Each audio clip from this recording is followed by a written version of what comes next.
up arrive in the canyon. That's where I long to be with my three good companions. Just my rifle, pony and me. Bonjour à toutes et à tous, ou bonsoir, ça va dépendre de l'heure à laquelle vous allez découvrir cette nouvelle émission. Le 27 octobre dernier, c'est-à-dire là récemment, est sorti le dernier film en date de Wes Anderson qui s'appelle The French Dispatch. Alors c'est un film qui suscite beaucoup de contradictions. Il y en a qui aiment beaucoup, il y en a qui aimaient beaucoup Wes Anderson et qui trouvent finalement ce film pas très intéressant. Enfin, ils trouvent qu'il se répète souvent. Et là je me suis dit tiens, ça pourrait être intéressant de discuter avec quelqu'un qui connaît assez bien cette œuvre-là. Et il s'avère que il y a longtemps, enfin il y a pas très longtemps de cela, il y a quelques mois de cela, la revue fondamentale et importante, la 7e Obsession, avait fait tout un dossier autour de Wes Anderson. Et après avoir contacté Nicolas Tellob, qui est l'un de ses rédacteurs en chef et que je salue affectueusement, eh bien, il m'a proposé tout simplement qu'il fallait absolument discuter avec quelqu'un qui s'appelle Aurélien Lemans et qui travaille pour la 7e Obsession, entre autres. Et Aurélien a accepté et je lui en suis vraiment reconnaissant. Comment allez-vous, Aurélien? Je vais fort bien. L'annonce de la réforme, de l'annulation de la réforme des retraites hier a été une très très bonne nouvelle. Je vais très bien aujourd'hui. Et ben voilà, ça démarre bien. On a une belle entrée en la matière. Alors sur le site de la 7e Obsession, il y a bien évidemment un petit onglet qui s'appelle Qui sommes-nous. Bon, ça c'est pas très original, tout le monde le fait heureusement. Et parmi les membres de la rédaction, il y a un petit 4-5 lignes comme ça sur vous et où ça dit essayiste, comédien et dramaturge. Vous collaborez à la 7e Obsession depuis plusieurs années. Vous êtes attaché à la pop culture et vous donnez du relief à la pensée critique cinématographique par son approche résolument moderne et innovante. Et c'est vrai que parmi les nombreux ouvrages que vous avez écrits, ça peut parler de Deep Purple, comme ça peut parler de Watchmen, la bande dessinée. Donc il y a vraiment quelque chose de très très lié aussi à la pop culture. Et la première question que j'aimerais vous poser par rapport à Wes Anderson, c'est que depuis que l'on connaît Wes Anderson officiellement en 1998 et non pas avec Bottle Rocket en 96 parce qu'il était passé un peu inaperçu, mais ça on va peut-être en parler aussi, c'était plutôt avec Rushmore. Depuis donc Rushmore, quand on parle de Wes Anderson, quand on veut décrire le style de Wes Anderson ou surtout dans quelle catégorie on pourrait le mettre, très souvent, très souvent, on se prend pas trop la tête et on prend ce mot qui veut dire beaucoup et pas grand-chose, la pop culture. Est-ce que selon vous, Wes Anderson est vraiment lié, vraiment associé à la pop culture? Non, moi je le vois plutôt comme un cinéaste baroque ou néo-baroque. Dans sa façon de faire déjà, oui, en fait, je crois que le malentendu, il vient de l'usage de la musique. C'est-à-dire qu'on a un recours pour tout ce qui est de l'ordre de la chanson, telle qu'elle est utilisée dans énormément de films de Wes Anderson. On a recours à, on va dire, des chansons de variété rock et pop et folk.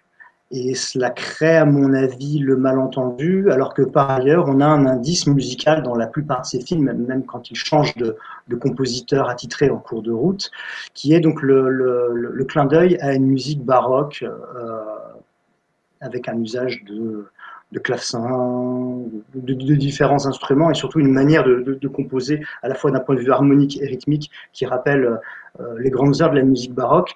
Et comme effectivement clavecin et compagnie sont aussi des instruments beaucoup utilisés dans les chansons des Stones ou des Beatles par exemple, ou dans toutes les petites caricatures qui essaiment dans la culture de la pop musique, puisque la pop musique c'est aussi un travail sur la caricature, sur le recyclage des clichés. On part du cliché commun pour arriver vers quelque chose d'un peu renouvelé. Et ce côté un peu sampling qu'on peut avoir l'impression de repérer dans beaucoup d'œuvres de Wes Anderson fait qu'on a l'impression qu'il s'agit d'un cinéma pop, mais en réalité pas du tout. D'abord, c'est pas spécifiquement un cinéma que je qualifierais de populaire. C'est plutôt un cinéma d'auteur, volontiers auteuriste, très très volontiers auteuriste, et qui trace sa propre route, mais je crois que vraiment que le malentendu vient de l'utilisation de chansons rock dans la plupart des films. Sorti de là, J'ai pas cette impression du collage propre vraiment à la pop culture. J'ai l'impression, au contraire, de quelque chose d'assez monolithique. Il y a beaucoup de références, hein, vraiment, à la culture pop. Mais c'est pas un cinéma pop pour moi. C'est un cinéma baroque, néo-baroque. Vous avez dit 2-3 choses sur lesquelles il faut absolument que je rebondisse. Et il y en a une, je suis persuadé que ça va vous faire sourire. Je n'y avais jamais pensé. Là, voilà, c'est cadeau. C'est pas une théorie, mais c'est un truc. Moi, si on devait associer, si on devait lui trouver un penchant dans l'industrie de la musique à Wes Anderson, j'ai l'impression que ce serait plutôt les Kinks.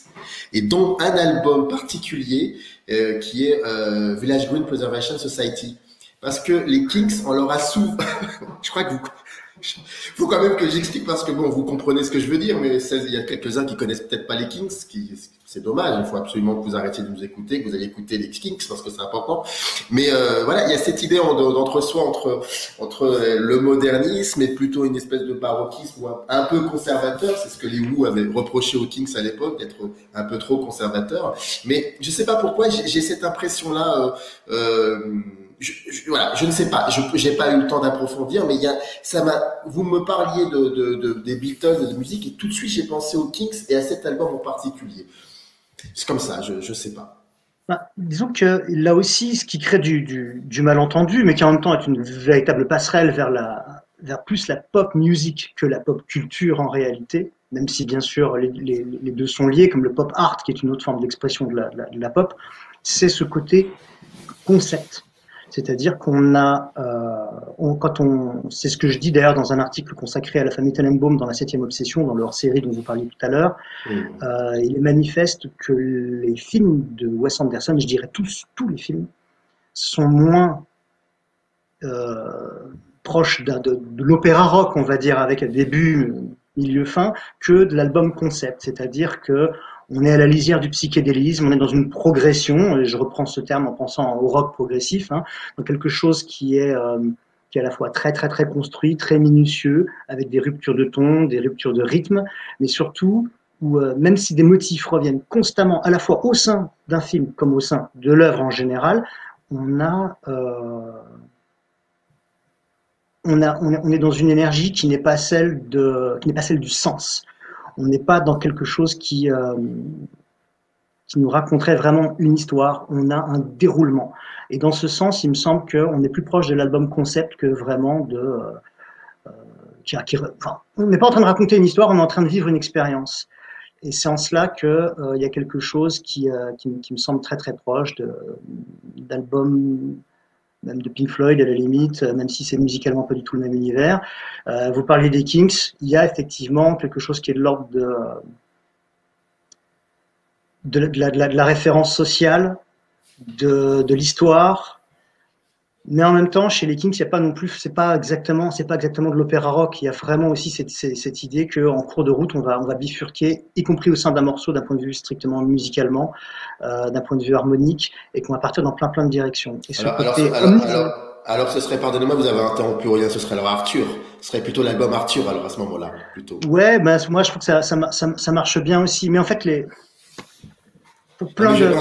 vais pas trop insister. Pour des raisons de production, de pure production, je pense que vous avez assez raison sur le choix du disque. Mais en fait, il faudrait réécouter les Kinks en pensant à Wes Anderson plutôt que faire comme on le fait souvent, regarder les films de Wes Anderson en pensant aux Kinks par exemple ou à d'autres artistes. Mais oui, il y a quelque chose de cet ordre-là. On n'est pas quand on arrive à la fin d'un film de Wes Anderson, on se dit que ça pourrait continuer pendant encore 1 heure, ou ça aurait pu s'arrêter il y a déjà 25 minutes. Il n'y a pas de dans l'écriture même d'un point de vue scénaristique, l'auteur et ses co-auteurs tirent un fil et vont voir jusqu'où ils vont aller et ils vont jusqu'au bout. Donc il y a cet aspect qui peut être foncièrement décevant pour le spectateur, comme ça peut être très drôle. Moi, je sais que c'est le genre de choses qui peut parfois m'ennuyer chez lui, au sens de vraiment de l'ennui. Hein.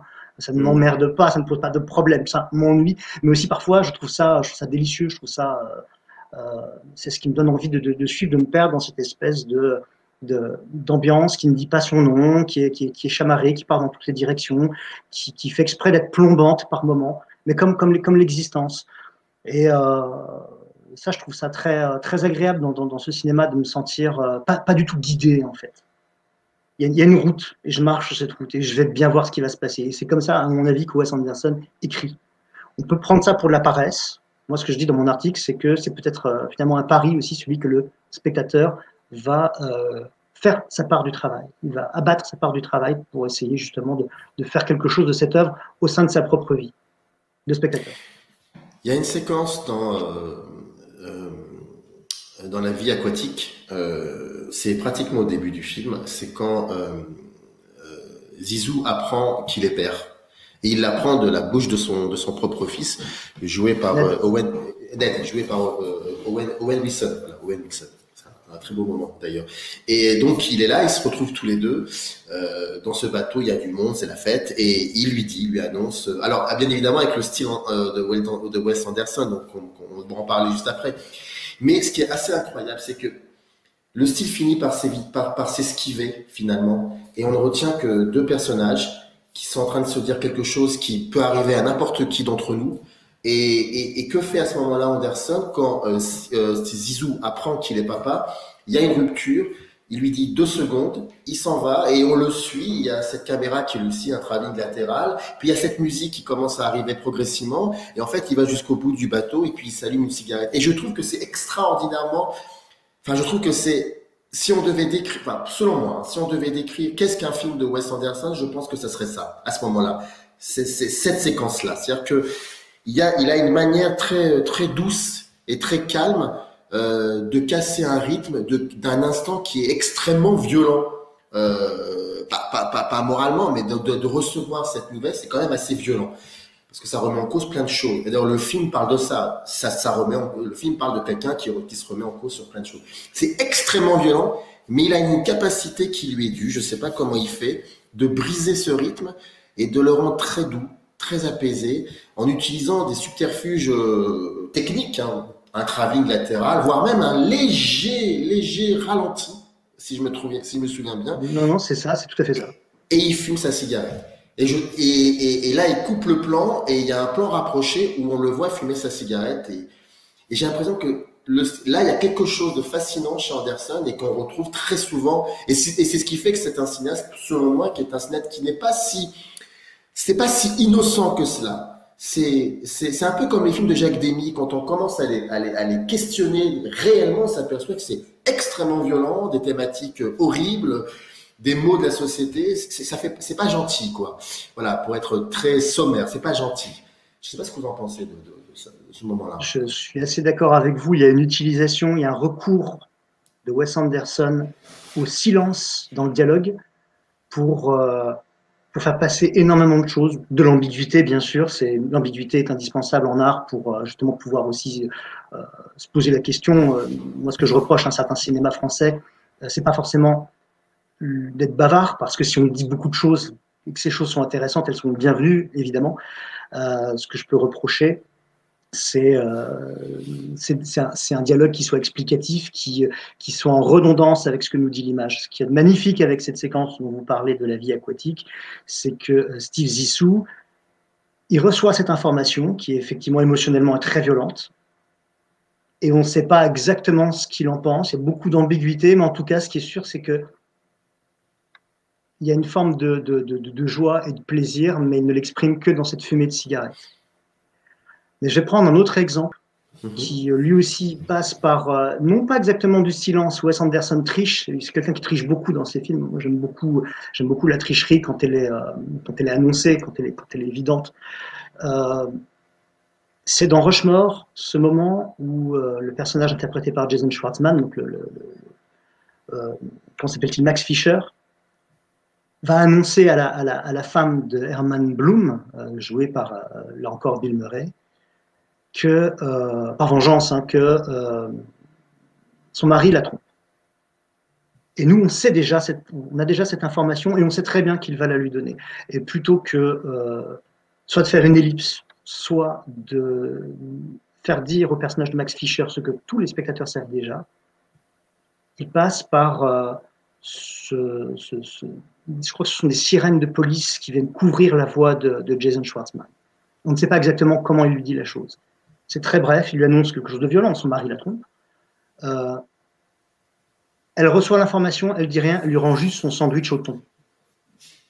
Et c'est un sandwich au thon, il y a quelque chose de très de très banal, de presque vulgaire, et il y a une énorme violence dans ce geste-là, sans aucun commentaire. Nous, on est laissé avec ça, avec l'idée que cette femme est trompée, ce garçon est en train de se venger de ce qui est censé être son meilleur ami. Il y a beaucoup de mesquinerie, beaucoup de sentiments très sombres et très dégueulasses. Et j'aime beaucoup cette utilisation du silence dans la réaction, mais aussi du fait qu'au lieu d'avoir un silence, on a un bruit qui vient couvrir ce dialogue. Et outre que ça nous empêche de techniquement répéter ce qu'on sait déjà tous, ça nous empêche aussi de savoir comment il le dit. On n'a pas accès à l'indélicatesse de Max Fischer ou à son éventuelle délicatesse dans la façon d'apprendre les choses. Et tout est beaucoup comme ça, et surtout, on ne sait jamais à l'avance comment. Ça c'est une caractéristique de Wes Anderson. On ne sait jamais à l'avance ce qui va être dit. Mais on sait souvent comment vont réagir les personnages, parce qu'une fois qu'on a bien compris les mécanismes, on sait qu'ils ne vont pas réagir comme nous on réagirait. Quand par exemple Max Fischer propose ce sandwich au thon ou poulet mayonnaise, je crois, à la femme de Herman Bloom, en toute logique, on devrait dire non merci. Et là, on sait que la femme d'Herman Bloom va accepter le sandwich. Et le fait qu'elle l'accepte lui permet aussi de le rendre à Max Fischer. Ces petits gestes dérisoires, ces petits gestes désuets de rien du tout, sont chargés de sens qui nous revient d'interpréter en tant que spectateur, qui sont très violents, qui charrient à la fois de la banalité. La banalité, ça peut être très violent, parce que c'est notre quotidien qu'on voit dans ces gestes-là. Il peut y avoir de l'humour, il peut y avoir de la colère, il peut y avoir de la haine, il peut y avoir beaucoup de choses différentes. Ça c'est un trait que j'aime vraiment particulièrement. Et effectivement, on retrouve souvent ce genre de transaction qui passe par le silence ou par une réaction impromptue. Il y a quelque chose comme ça aussi dans The Grand Budapest Hotel que je trouve bouleversant. Et vous parliez de ce sandwich, de ce sens et de ce détail. J'avais ressenti cela aussi avec pratiquement le tout dernier plan de The Grand Budapest Hotel, quand on voit donc l'écrivain jeune avec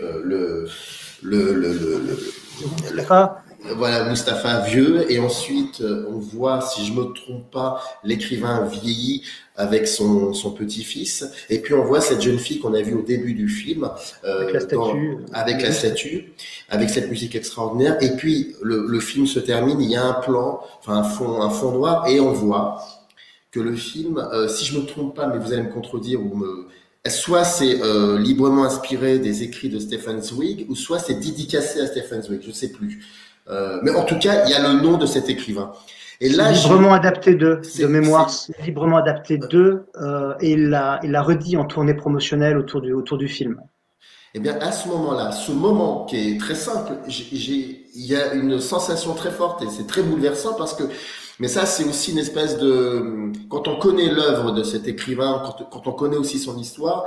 Et là, à ce moment-là, j'ai revu le film en 10 secondes, finalement. J'ai refait tout le film en 10 secondes et j'ai compris, en fait, quelque chose. Et j'ai compris que peut-être, enfin, c'est comme ça que je le perçois, que c'était l'un de ces films les plus politiques et l'un de ces films qui avait pratiquement le plus de résonance avec l'actualité que nous vivons à l'époque et qui est encore la même aujourd'hui, par rapport au côté conservateur, les réactionnaires, tout ça, l'intolérance, plein de choses de ce genre.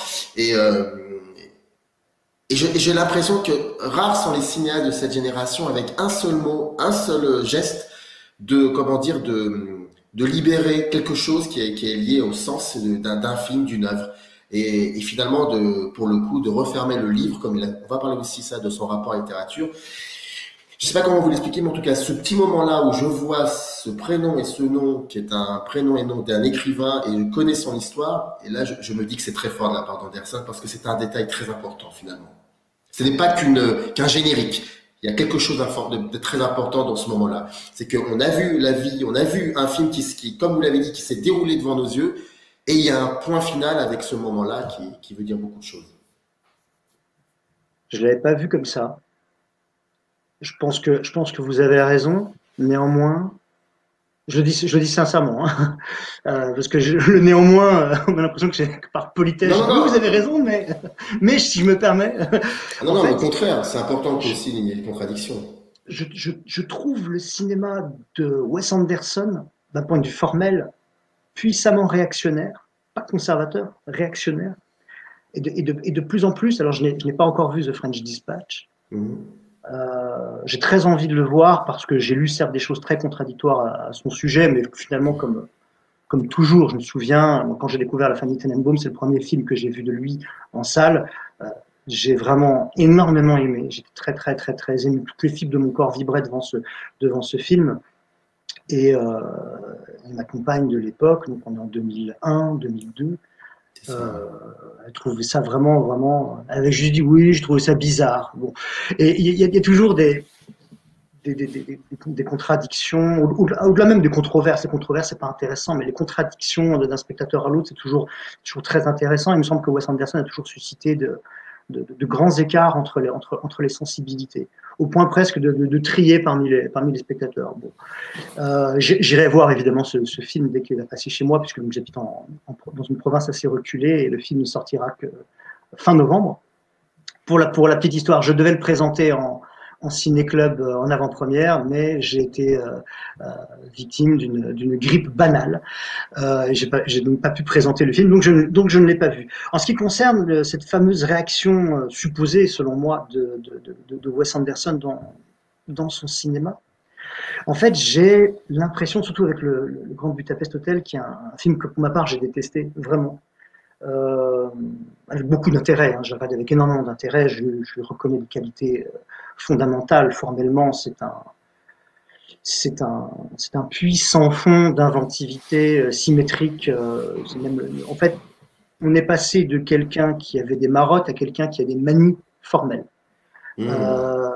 Quelqu'un, c'est vraiment une maniaquerie, mais même pas une maniaquerie, une mania vraiment au sens psychiatrique du terme. Donc c'est forcément passionnant parce que chaque plan est une mise en abîme de tout le film, et chaque plan, en ça c'est peut-être un peu pop néanmoins, et chaque plan est une mise en abîme de lui-même et du plan d'avant. Donc c'est complètement comme si on ouvrait un livre pop-up, et que, vous savez, ces livres, ces imprimés qui s'ouvrent avec des reliefs cartonnés, et qu'on rentre dans les détails. Imaginez qu'il y a un château qui se dresse, et vous rentrez dans ce château, cette cathédrale qui correspond très bien d'ailleurs au Grand Budapest Hotel, et vous allez enfouiller toutes les pièces. Moi, il me semble que Wes Anderson, et c'est peut-être en cela que je le trouve réactionnaire, confond, et patiemment, il confond vraiment la notion de civilisation avec peut-être la notion de goût. C'est-à-dire le bon goût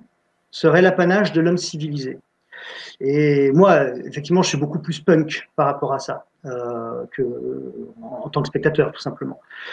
Du coup, le bon goût est une chose que je récuse complètement, et il me semble que finalement, les fascistes, j'allais dire les pseudo-nazis qui sont sous le commandement du personnage joué par Edward Norton, et qu'on voit apparaître de reprises dans le train, avec la répétition des mêmes situations atroces qui sont tout à fait... c'est l'horreur absolue, c'est-à-dire c'est fouilles, c'est radia, comment on appelle ça, ces rafles qui sont faites des gens dans les trains, à la manière des nazis, ou à la manière de encore beaucoup de factions de par le monde aujourd'hui, dont on ne parle pas assez. Ces moments qui sont très forts en termes de situation purement dramatique, j'ai quand même l'impression que malgré tout, dans l'ensemble, on se retrouve toujours avec face à soi des fascistes qui eux aussi ont le goût de l'étiquette, ont le goût d'une certaine forme de savoir-vivre qui n'empêche pas la bestialité, la brutalité, et que finalement, dans cette façon de vouloir absolument opposer un certain art de vivre, une certaine étiquette, un décorum à une supposée barbarie, je trouve que derrière, il y a un discours assez barbare, et de la part de Wes Anderson. Pour moi, il s'exprime totalement dans le fait que lorsque Zéro Mustapha, qui est le vrai fil rouge de tout le film, même si le personnage principal, c'est censé être Ralph Fiennes. Donc pour situer pour les spectateurs qui n'auraient peut-être plus le film en tête, Ralph Fiennes, donc c'est ce personnage qui est comment on peut dire, il est le concierge. C'est le concierge, mais c'est un concierge de luxe. Enfin, je ne sais pas comment le dire. C'est vraiment le grand régisseur de cet immense hôtel de luxe dans cette Europe fantasmée de la Mittel Europa. au tournant, enfin dans l'entre-deux-guerres et du XXe siècle. Et Zero Mustapha est ce lobby boy, ce garçon d'étage qui est en fait donc le narrateur. Le narrateur derrière le narrateur derrière le narrateur, comme très souvent chez Wes Anderson. Ça, j'aime beaucoup aussi cette mise en boîte, ces poupées gigognes dans ce cinéma. Mais il y a cette scène donc où le personnage de Ralph Fiennes, donc ce concierge, j'ai oublié le nom de son personnage, hélas, se tourne vers Zero Mustapha et finalement le traite vraiment comme un métèque, comme un étranger, avec beaucoup de mépris, à la fois classiste et raciste. Et pour démonter ça, très simplement, on fait dire à Zero Mustapha, oui, mais moi j'ai connu la guerre, donc je suis pas un migrant comme les autres. Et d'un seul coup, le personnage de Ralph Fiennes fond en larmes et présente ses excuses. Et je trouve que dans ce discours, il y a quelque chose d'absolument abominable. Pour moi, on a le droit d'être de droite. Hein. Pour moi, ça c'est un sale discours de droite. C'est-à-dire, c'est pas parce que il échappe à la guerre qu'il vaut mieux qu'un autre. Il est là parce qu'il a ses raisons d'être là, et les migrants qui viennent pas pour des raisons de guerre ou quoi que ce soit, ils viennent peut-être pour des raisons économiques, ils viennent peut-être pour des raisons très personnelles, ils n'avaient peut-être pas le choix, c'était indispensable. Moi, je pense à tous ces Américains qui, au bout de quelques siècles, accouchent d'un Wes Anderson, qui sont en fait des émigrés. Tous, absolument tous, je veux dire, à part les natifs d'Amérique, c'est-à-dire les Indiens, personne ne vient originairement de cet endroit. Et moi, j'étais scandalisé par ce discours. Et je trouve que donc, derrière cette espèce de civilisation, il y a en fait ce cliché de j'habille et je maquille de la plus grande élégance des intentions qui en fait ne sont pas pures. Alors, je ne suis pas fanatique de la pureté non plus, mais pour moi, il y a un discours dont Wes Anderson n'a pas conscience, qui est vraiment un discours classiste et qui, par moments aussi, d'un point de vue, on va dire, raciste, est très très limite. Et je trouve qu'on retrouve dans à bord du Darjeeling Unlimited, etc. Il y a beaucoup de choses comme ça qui sont très très limites. Et mais est-ce que ce que vous dites, non, mais c'est très très intéressant ce que vous dites. Est-ce qu'on l'avait déjà retrouvé, est-ce qu'on l'avait déjà vu un petit peu partiellement peut-être dans La Famille Tenenbaum aussi, ou alors dans Moonrise Kingdom, ces petits ce que vous êtes en train de, pas le côté raciste, pas le côté trop que le bon goût est lié à une forme de civilisation, mais comment dire, une certaine communauté qui est filmée chez Anderson. Est-ce que c'est quelque chose, voilà, qu'on pourrait peut-être lui reprocher? Moi, je ne lui reproche pas forcément, mais par rapport à ce que vous dites, je pensais ça. Je pensais à La Famille Tenenbaum, ou à Moonrise aussi, ou à bord du Darjeeling, certainement. Est-ce qu'il y a de cela aussi, ou Rushmore aussi un peu? Est-ce que c'est là aussi où se positionne, que disent les films d'Anderson sur la société américaine finalement? Je pense que sans le vouloir, il dit exactement ce que pense la société WASP américaine à laquelle il appartient. Et c'est un bon marqueur sur l'inconscient collectif de la société occidentale. C'est-à-dire qu'elle est persuadée d'être ouverte, et elle l'est à bien des égards, bien sûr. Elle est persuadée d'être accueillante, elle l'est à bien des égards, bien sûr. D'être tolérante. Et en fait, au bout d'un moment, cette tolérance, si en fait elle est affublée d'une certaine condescendance, bon, moi je vois justement cette espèce de mépris, de méfiance, de défiance. Il a le droit, Wes Anderson, comme chacun d'entre nous, de filmer, de s'intéresser plus à une communauté qu'à une autre, et en plus elle est esthétiquement très agréable à regarder, à écouter, cette communauté-là. Et elle est fermée sur elle-même comme le sont toutes les communautés, c'est pas un problème. Simplement, il y a effectivement un truc qui en plus se cristallise au fil des films. Quand je pense à La Famille Tenenbaum, par exemple, finalement, il y a un rapport toujours un petit peu ambigu entre Gene Hackman, donc Royal Tenenbaum, le personnage central, et son ami, autant que serviteur d'origine indienne, mais c'est pas là, c'est plus dans le fait que par rapport au racisme, quand même, il y a le personnage de Danny Glover qui joue donc de mémoire, c'est un universitaire, un enseignant, en tout cas un intellectuel. Il est noir, c'est Danny Glover. On le connaît tous, notamment grâce à L'Arme Fatale. Fantastique acteur, au passage. Et Danny Glover entretient une relation amoureuse avec l'ex-femme de Royal Tenenbaum, donc jouée par Angelica Houston, exceptionnelle elle aussi. Danny Glover, pardonnez-moi, qui a aussi beaucoup œuvré à travailler, à produire des films du continent africain. Beaucoup, énormément aussi. Écoutez, je l'ignorais. Je suis très content de l'apprendre parce que du coup, je vais m'y intéresser. Ah oui, on en reparlera en off. J'ignorais complètement. Et il y a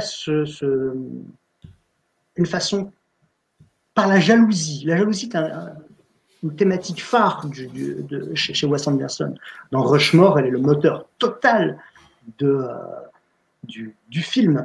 Je pense que donc dans La famille Tenenbaum, il y a plusieurs jalousies. C'est des jalousies qui tournent en général autour de personnages féminins qui s'intéressent à un autre homme au narrateur, au personnage principal, ou en tout cas au personnage central de telle ou telle séquence.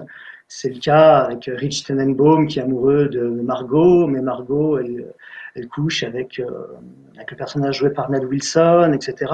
Et là, on a donc Danny Glover qui fricote avec Angelica Houston. Ils vont se marier et le personnage de Gene Hackman rentre dans une jalousie terrible et il a recours donc au racisme pour en fait essayer de rabaisser en tant que noir en fait le personnage joué par Danny Glover. Mais dans cette façon de faire, je vois pas ni le racisme du personnage, ni une tentative désespérée de se raccrocher aux branches en essayant de trouver une tare à quelqu'un qui en fait est gentil, intelligent, bien élevé, qui est parfait. On n'a rien à lui dire, donc on va dire bah voilà, il est noir et on va lui tailler un costard. Et en fait, il y a une espèce de maladresse comme ça, où j'ai l'impression que Wes Anderson, il essaie de dire le racisme, c'est pas bien, regardez. Et finalement, quelque part, pour moi, il tombe dans une espèce de piège. Voilà. Alors, c'est pas des trucs très graves à lui reprocher, mais j'ai l'impression que ça part toujours du même principe qui est une certaine société américaine, une intelligentsia très contente d'elle-même, qui a beaucoup de goût, qui a beaucoup de culture, qui a une certaine sensibilité et qui est persuadée d'être une espèce de phare dans la nuit. Et ça, je trouve que ça, c'est assez insupportable. Alors là où c'est intéressant, c'est quand, dans Rushmore, c'est mis en pièces précisément, parce que le personnage de Max Fisher, admirablement bien joué par Jason Schwartzman, peut-être son meilleur rôle d'ailleurs, alors qu'à l'époque, il aura 17 ans quand il tourne le film. Il est très jeune, il est très jeune, c'est vrai. Il est censé avoir 15 ans, je crois qu'il a 17-18 ans. Quelque chose comme ça. Il est fantastique. Il est vraiment formidable. Je trouve que c'est un très beau film de Wes Anderson, un de mes préférés. Et dans Rushmore, on voit justement les excès de la confiance en soi, les excès d'une certaine forme d'ego, et on peut voir certainement une autocritique aussi du génie Wes Anderson, parce que Wes Anderson a du génie, c'est un très haut potentiel dans plein d'activités, dans plein de domaines. C'est une suractivité, une hyperactivité totale qu'on voit à l'œuvre dans ses films, même dans les moments les plus silencieux, les plus posés. Il y a toujours une espèce de palpitation, de bouillonnement intempestif tout le temps, et parfois même fatigant, mais pareil, je trouve ça intéressant. Et je trouve que dans ce genre de film-là, il montre les excès de cette confiance en soi et de ce complexe de supériorité. Et après, ça se casse un peu la gueule, et je trouve qu'on l'a plus trop aussi, peut-être dans La vie aquatique. Dans La vie aquatique, le personnage de Steve Zissou, pareil, est quelqu'un d'assez insupportable. Souvent, les personnages principaux des films de Wes Anderson sont montrés comme des gens insupportables. Ils ne sont pas juste insupportables pour nous, spectateurs, ils sont vraiment intentionnellement écrits pour être insupportables. On peut les aimer, bien sûr. C'est aussi le cas de Ralph Fiennes dans le Grand Budapest Hotel. Cette espèce de sensation de perfection, de je sais mieux que tout le monde, cette façon qu'ont les personnages, Edward Norton dans Moonrise Kingdom aussi, j'aime bien ce personnage en revanche, lui je l'aime vraiment beaucoup. Vous savez, très souvent, le personnage va se déplacer dans un plan, un travelling latéral, et il va donner 1000 indications différentes, très très différentes les unes des autres, à 1000 personnes qui sont autour d'eux.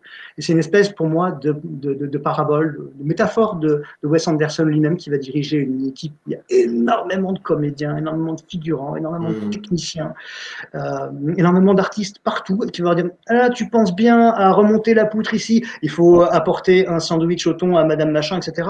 Et il y a cette espèce de profusion, mais toujours avec cette idée que il y a quelque chose d'insupportable dans ce genre de personnage qui sait tout, qui fait tout, et qui n'a aucune humanité, ni dans l'écriture, ni dans l'interprétation, parce que c'est ultra mécanique. Je crois que paradoxalement, c'est aussi ce qu'on aime bien dans ce cinéma, ce côté volontairement faux, peut-être pas en l'occurrence, ce côté totalement fabriqué de son cinéma. Il n'en reste pas moins vrai qu'il me semble qu'il y a un lien avec la personnalité de Wes Anderson lui-même, bien évidemment, que c'est aussi assez tendancieux.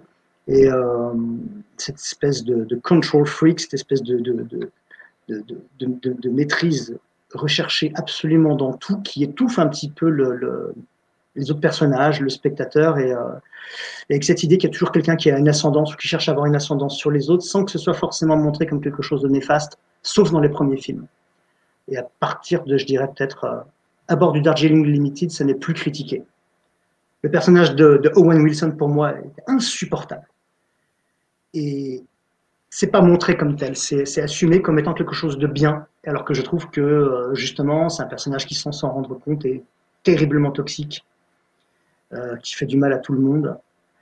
Et il me semble qu'il y a un glissement. Et pour moi, il y a une bascule. J'aime énormément les films d'avant à bord du Darjeeling Limited, ce qui m'a rendu Wes Anderson iconique, très important pour moi dans ma vie de spectateur.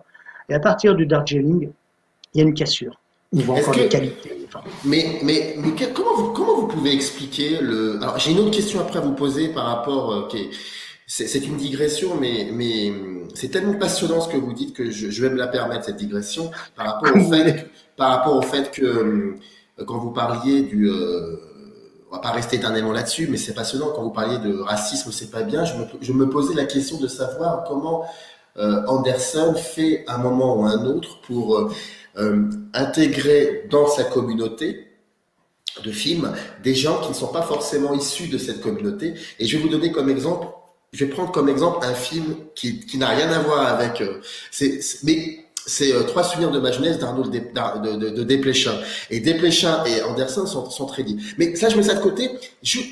Pour Darjeeling Limited, comment vous pouvez expliquer ce moment incroyable? C'est l'ouverture du film où on voit Bill Murray courir après le train. On pense qu'il va prendre le train et en fait, il est dépassé par Adrien Brody. Adrien Brody qui lui prend le train et on dit tiens, ça sera sans Bill Murray. Comment on peut expliquer? Alors, c'est une private joke sympa, c'est très drôle, mais il y a quelque chose peut-être derrière. Et là, quand vous me dites que pour vous, il se passe quelque chose avec ce film qui fait que ça sera plus comme avant. Ce sera peut-être pas forcément mieux ou pas bien, mais ce sera plus comme avant. Comment vous pouvez l'expliquer, cette séquence, aujourd'hui, maintenant, en 2021, ce moment-là, de passation peut-être de quelque chose? Alors ça, là, je ne sais pas. Moi, je ne l'explique pas, mais je trouve ça extrêmement intéressant parce que je l'avais jamais vu comme ça. J'avais vu la private joke de ce sera un film sans Bill Murray, mais je m'étais pas dit, voilà. Tiens, et si on laissait derrière nous ce cinéma dans lequel Bill Murray, à l'exception de La famille Tenenbaum, où il joue vraiment un rôle très secondaire. Il y a la voix, je crois que c'est aussi sa voix qui... Est-ce que c'est pas la voix off dans La famille Tenenbaum, Bill Murray? Je crois que c'est la voix off, si je me trompe pas. Alors, enfin, c'est un détail, c'est pas grave, c'est un détail, c'est pas important. Ah, mais vous me posez une colle, je me souviens pas, et pourtant, ouais. Je crois que c'est sa voix. Enfin, pardon. Non, pas de souci. Dans Rushmore, pas de souci, comme dit Blanche Gardin. Dans Rushmore, dans Rushmore, il est le personnage secondaire, voire le troisième personnage, mais il est crucial. Il est génial. Et puis c'est la star, parce que Olivia Williams n'a pas encore tourné dans Le Sixième Sens, elle n'a pas encore fait Dollhouse. La vraie star, bon, il y a Brian Cox, mais qui est un acteur exceptionnel, mais bon, je pense que la plupart le grand public ne l'a pas forcément identifié comme tel. En dehors de la Grande-Bretagne peut-être.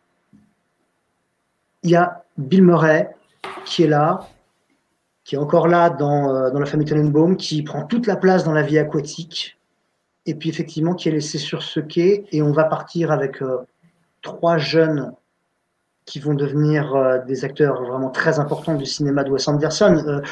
Owen Wilson, il est là depuis le départ.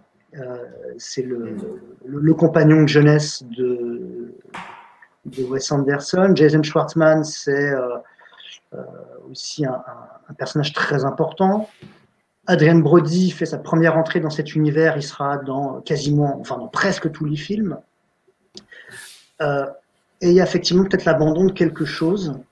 Et alors, à ce moment-là, si vraiment je voulais donner, dresser une petite théorie, peut-être qu'en fait, c'est le cinéma des fils à papa qui croient avoir tout compris, qui se prennent en charge eux-mêmes et qui en fait n'ont rien compris, ni de la vie, ni de quoi que ce soit, et qui bousillent un petit peu tout. Ce sont des gens le cinéma de Wes Anderson, c'est un cinéma d'emblée où les gens harcèlent, les gens forcent, les gens obligent. Max Fisher, c'est un harceleur. Il est complètement fou d'ailleurs dans ce harcèlement. Alors que le personnage de Bill Murray est en retrait. Sa façon de séduire Rosemary Cross dans Rushmore, je ne sais pas si vous vous souvenez de cette séquence où il va sonner à sa porte et il se remet loin, il se remet 2-3 mètres en arrière. Elle ouvre, elle lui propose de manger des carottes dans son assiette, il revient, il va chercher la carotte, il repart encore 3 mètres en arrière, et une espèce de cours chevaleresque. On est dans le proto-romantisme absolu, on est cette distance, ce respect, et alors que Max Fisher, c'est l'inverse, c'est la promiscuité, c'est la trahison, c'est le mensonge, c'est la bassesse permanente. Il y a quelque chose comme ça dans les personnages joués souvent par Owen Wilson dans les films de Wes Anderson. Je pense qu'on peut retrouver ça dans beaucoup de ces personnages en fait. Et c'est pas toujours montré d'une manière négative. Parfois on se dit tiens, c'est comme ça qu'il faut draguer.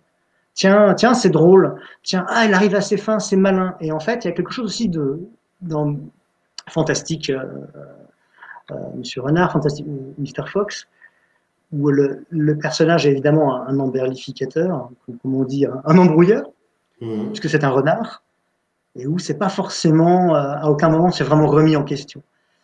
Et il y a une différence entre la débrouillardise, je pense, et la malignité.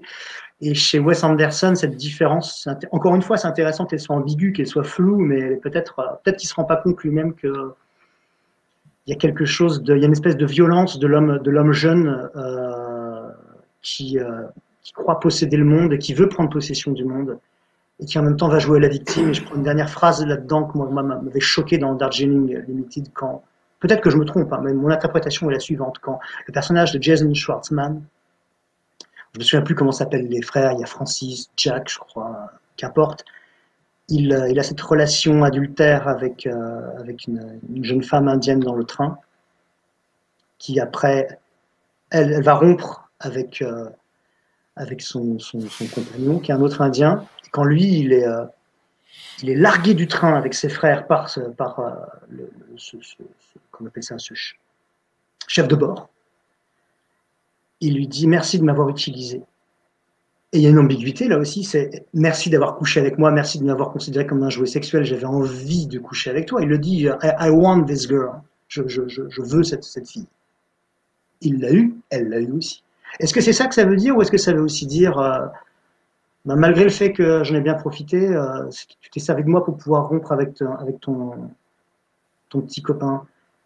Et je trouve qu'il y a un regard vraiment d'homme d'un autre temps, qui existe encore, hélas, aujourd'hui beaucoup, une espèce de regard de je me suis bien servi, moi aussi j'en ai profité, mais je vais rejeter la faute sur toi et je vais dire qu'en fait tu m'as pas aimé comme je voulais être aimé. Et ça, c'est un truc qu'on retrouve dans beaucoup des personnages de Wes Anderson. Dans Grand Budapest Hotel, à la fin du film, Zoe Mustapha dit à Jude Law, il lui dit en fait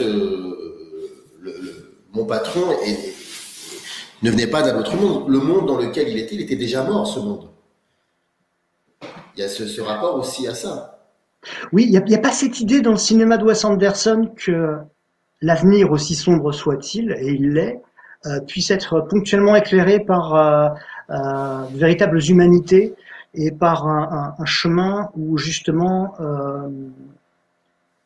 les différences seraient non pas abolies mais célébrées.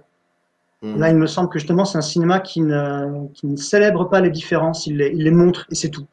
Et il les montre, et parfois il les juge, mais il les juge toujours avec la lorgnette de celui qui a le pouvoir, l'argent et la place. En ce sens que pour moi, c'est un cinéma réactionnaire et que j'ai tendance donc à désavouer la deuxième partie de la filmographie de Wes Anderson. Et alors qu'on pourrait se dire que logiquement, on n'est pas dans le c'était mieux avant hein, chez Wes Anderson. On est dans ça continue d'être pire. Alors qu'en fait, on pourrait se dire avant, vraiment, les gens pensaient d'une certaine manière, et aujourd'hui, on va essayer d'être plus aimant, d'être plus à l'écoute des autres. On va essayer, tout simplement d'aller vers plus d'amour, quoi. Et moi, j'ai pas cette impression, j'ai pas cette impression-là. On va vers plus de désir chez Wes Anderson. C'est sûr, toujours plus de désir. Mais voilà, il y a une nostalgie. On la retrouve dans Grand Budapest Hotel, complètement à travers cette idée du flashback d'ailleurs. On a une nostalgie, mais on n'a pas forcément un plan de sortie de tout ça. Je me permets cette petite parenthèse que j'évoquais, et puis on parlera aussi de deux autres choses avant parce que ça fait maintenant bientôt 45 minutes qu'on discute. Je suis désolé, puis je suis très bavard, pardon. Faut me couper, hein, Samir, faut pas hésiter. Ne vous excusez pas d'être passionnant et intelligent, il n'y a aucun souci. 3 souvenirs de ma jeunesse, Desplechin donne une interview à SoFilm, pardon pour la concurrence, mais et dans ce film, à un moment, le journaliste de SoFilm lui dit « Écoutez, il y a une séquence dans votre film incroyable, parce que rarement vue dans vos précédents films. C'est la séquence où le jeune Paul Dédalus arrive, va chez le dealer, qui est joué qui est un arabe de Roubaix, et le journaliste lui dit « Cette séquence est incroyable, parce que à un moment est évoquée une soirée organisée par Paul Dédalus et en fait l'arabe a envie d'y aller et Paul Dédalus lui dit non écoute c'est pas possible, bref et là le journaliste dit mais c'est incroyable parce que j'ai l'impression que vous vous battez un petit peu contre vous-même pour essayer de savoir si le film a besoin de l'arabe ou pas. Et là, Desplechin lui dit, écoutez, c'est incroyable ce que vous me demandez, parce que effectivement, j'y pense beaucoup. Depuis un certain temps, j'y pense de plus en plus. Et ce moment-là, en fait, le film est en train de lui dire, t'es pas le bienvenu. Et j'ai trouvé extraordinaire l'intervention de Desplechin et en même temps extrêmement triste. Il y a un double sentiment. Extraordinaire parce que enfin il le dit. Parce que je veux dire que quand on a un peu des yeux, et j'aime beaucoup Desplechin, c'est un cinéaste que je suis énormément. Mais force est de constater certaines choses. Et là, il le dit. Et c'est triste parce que il peut pas s'en empêcher. Alors que beaucoup plus tard, il fera ce film Roubaix dans lequel il jouera, et je me dis qu'il y a un truc, ce n'est pas possible. Et donc là où je veux en venir, attention, on ne parle pas de racisme, hein, pour celles et ceux qui nous regardent, et à aucun moment, je pense que soit chez vous ou chez moi, il y a cette idée que et Anderson ou Desplechin aient des penchants racistes. Mais pas du tout. Oui, non. Mais c'est intéressant. Je trouve que c'est passionnant quand des auteurs comme ça commencent à se poser des questions sur leur cinéma et tout. Et donc, est-ce qu'on peut associer cette manière de se poser des questions sur est-ce que mon cinéma, à un moment, doit aussi intégrer d'autres personnes? Alors que moi, finalement, je m'en contrefiche, en fait. Je veux dire, on peut pas si Desplechin a envie de filmer ce qu'il connaît de mieux, tant mieux. Je veux dire, c'est pas un problème, au contraire. Mais c'est marrant qu'à ce moment-là, dans ce film, ce petit moment, dans 3 souvenirs de ma jeunesse, en fait, c'est un moment extrêmement maladroit. C'est pas uniquement un arabe qui va aller dans une soirée, ça va au-delà de quelque chose, quand on sait voir un peu, voilà. Et là, on se dit, tiens, c'est marrant qu'au bout d'un certain nombre de films, il le fasse. Il est en vie. Et puis ensuite, plus tard, on verra Roche Dizem, incroyablement regardé par Desplechin dans ce très beau film. Et je me dis qu'il y a quelque chose. Alors, la question, c'est est-ce que on peut aussi évoquer cela quand on parle de Wes Anderson, quand il essaie de regarder d'autres personnes qui ne sont pas forcément issues de la communauté qu'il a l'habitude de filmer, ou du groupe de visages qu'il a l'habitude de filmer? Je pense qu'il se tourne avec fascination, mais une fascination qui est teintée d'exotisme en fait, hein, vers des cultures envers lesquels il n'éprouve pas nécessairement de mépris ou de complexe de supériorité, ni d'infériorité d'ailleurs. Je pense qu'il y a à bord du Darjeeling Limited a été écrit, si je ne m'abuse, avec, je dirais, Roman Coppola déjà, et probablement, peut-être, je ne sais plus qui. Ils ont écrit ce film en allant justement en Inde, en essayant de s'imprégner de quelque chose. Moi, je me souviens d'un ami écrivain et réalisateur, Patrick Laurent, qui lui avait été choqué parce qu'il trouvait dans ce film qu'il n'y avait rien sur l'Inde, il n'y avait rien sur les Indiens. Je lui disais, mais c'est pas du tout le propos. C'est pas du tout le propos. Le propos, c'est 3 garçons dont 2 ne savent pas qu'ils vont aller retrouver leur mère. Et c'est un pèlerinage, mais ce pèlerinage, aussi spirituel ou dénué de vraie spiritualité soit-il, qu'importe finalement, c'est le leur, c'est une histoire personnelle qui se rattache à une autobiographie. Et ça n'a pas l'Inde. C'est juste le prétexte esthétique. Peut-être que c'est un bon lieu pour la spiritualité aussi, même si c'est intéressant, c'est une spiritualité chrétienne, alors chrétienne d'Inde, qui est présentée par Wes Anderson. Mais là aussi, on est peut-être que là, on est sur un terreau qui moins que colonialiste, montrerait en fait la jonction entre des gens très différents, élevés dans des pays très différents, qui se retrouvent sur l'essentiel, c'est-à-dire l'esprit, comment on s'adresse à soi, au monde, à Dieu, au cosmos. Quelque chose de très joli là-dedans, et pas seulement joli, même quelque chose de grand. Mais finalement, ça aurait pu se passer en Alaska, ça aurait pu se passer au Brésil, ça aurait pu se passer en Afrique du Sud ou à Paris, et présenter sensiblement les mêmes caractéristiques. Donc, c'est une Inde touristique, en fait. C'est une Inde à la fois fantasmée par l'Occident comme destination touristique, et en même temps, c'est juste un dépaysement aussi, une façon de décentrer peut-être la culture très européanisée et très new-yorkaise, quelque part, de Wes Anderson, même si la vie aquatique se passant essentiellement en mer, sous l'eau, et dans des mers australes, etc., annule un peu tout ça. Mais sans nous montrer vraiment de peuplade, si ce n'est la mafia sur l'île Ping, vous savez, dans la vie aquatique, à cet hôtel. Exactement. Sinon, on n'a jamais affaire à des autochtones ou à qui que ce soit. On est dans une espèce d'entre-soi, mais voulu par la forme même du bateau sur l'océan. Là, ils reproduisent la même chose dans un train, en fait.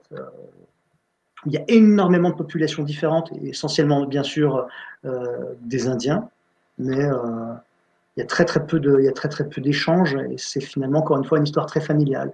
Il fait que ça, parler de relations de famille, de famille dysfonctionnelle, très autocentrées, très nombrilistes, avec leurs problèmes, avec leur absence de solution ou leur solution abâtardie.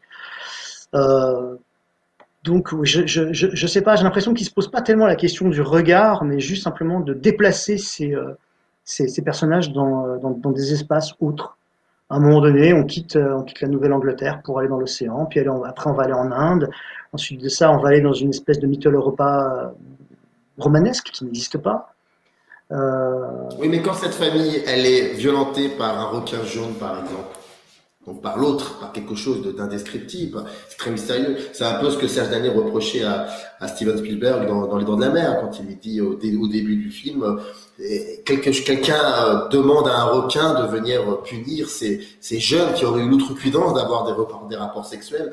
C'est très intéressant, ça aussi, cette lecture-là. Quand il y a un requin jaune comme ça qui vient heurter la sensibilité ou qui vient malmener le quotidien d'une famille, il faut tuer ce requin. Et finalement, le requin n'est pas tué, on le laisse errer. Mais il y a quelque chose de très très bizarre aussi par rapport à ça. Oui, alors c'est vrai que dans le premier film, celui de Spielberg, Les Dents de la Mer, on avait cette idée que il pouvait y avoir une relation sexuelle, mais vous savez, lui, il est trop bourré. Chrissy, elle va se baigner, elle se fait manger par un requin, il se rend compte de rien, et il y a quand même ce truc terrible il y a quelqu'un qui est en train de se faire tuer à quelques mètres de lui, il n'entend rien, il comprend pas, il dit oui, j'arrive. Il y a quelque chose dans le cinéma qui qui est terrifiant, c'est notre passivité, notre insensibilité aux choses qui est mise en scène à travers simplement cet état d'ébriété dans lequel le comédien le personnage peut rien faire parce qu'il ne sait pas. Et je trouve que c'est vraiment très fort. C'est plus après dans le deuxième film où on voit des jeunes qui n'ont pas forcément, enfin si, il y a quelques-uns il y a 2 qui ont des relations sexuelles, mais qui partent, vous savez, en mer, dans cette espèce de frégate et qui essayent d'échapper, dans le film de Janos Vark, donc qui essaie d'échapper aux requins, qui est en fait la punition pour avoir désobéi aux parents, mais et là on tombe effectivement dans ces travers du cinéma américain, les blockbusters moraux en fait, qui sont parfois très bien faits, mais qui ont un fond un peu dégueulasse comme ça, ou les Vendredi 13, même les Freddy, où toujours on essaie de punir la perte de chasteté supposée des jeunes.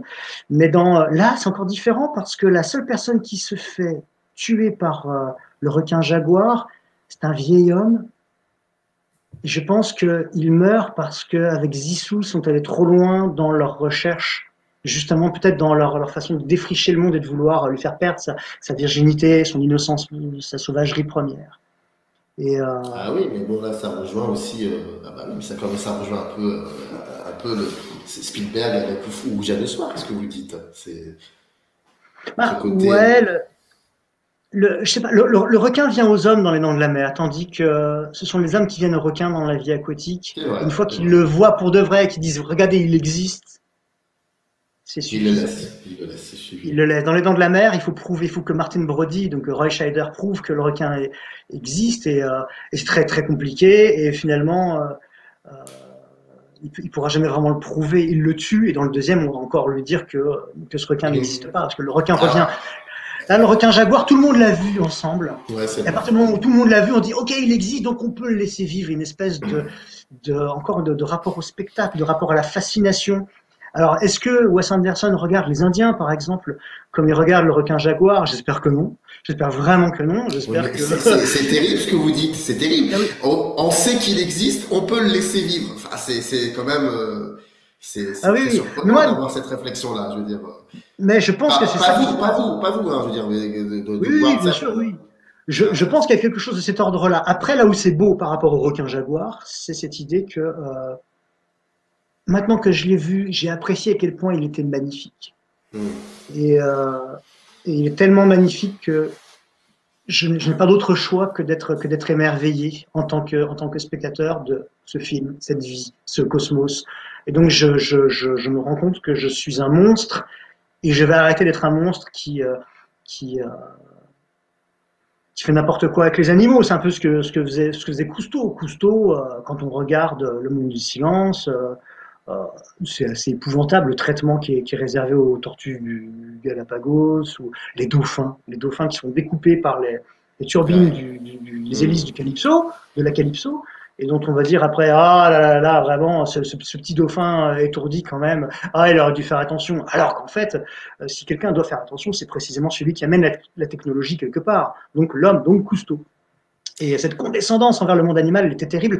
Et je crois qu'il y a justement une réaction aussi par rapport à ça, c'est-à-dire que Zissou reste vraiment émerveillé et renonce à sa vengeance. Et parce qu'il renonce à sa vengeance, il devient un homme neuf. Il est rédimé, il est racheté. Ce requin, c'est une théophanie en fait, c'est l'apparition d'une divinité.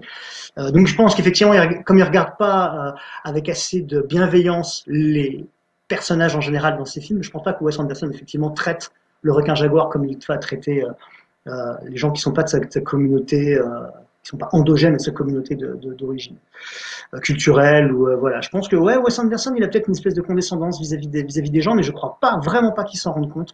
Je pense qu'il y a vraiment, s'il y avait un quelconque racisme dans son cinéma, ce serait un racisme culturel endémique qui n'est pas de son fait, qui ne tient pas à autre chose que une éducation noyée dans la masse et dont il faut traquer chez soi-même les signes, parce que ces signes, ils nous assaillent, ils viennent nous voir sans prévenir régulièrement, et simplement, Wes Anderson, il s'en rend pas compte. Moi, je vais pas lui jeter la pierre, simplement, je me dis, en regardant ce cinéma-là, je trouve que l'autocritique s'est arrêtée, voilà, à partir après La Vie aquatique. Dernière question. quand on regarde bien les films de Wes Anderson, la plupart du temps, les films commencent comme un livre qui s'ouvre. Donc, il y a un lien très fort aussi avec la littérature, le roman aussi, la tradition littéraire du roman d'initiation du 19e siècle, et un tout petit peu du 20e et surtout du 19e.